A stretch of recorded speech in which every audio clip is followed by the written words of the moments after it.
warning for northeastern Sussex County. Alternate journey. Switch on 6. At 1:24 p.m. Bro, now Mount Holly is in it. What the heck? 7 miles southeast Bruh. of Montague, moving east at 15 miles per hour.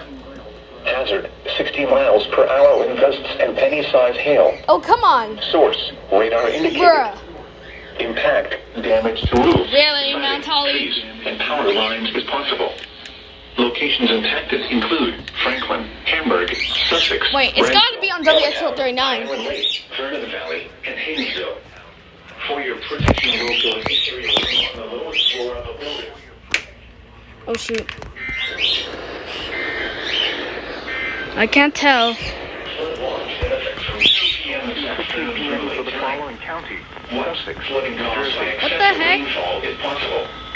Goodness. Portions of southern Connecticut, including the following areas: northern Fairfield,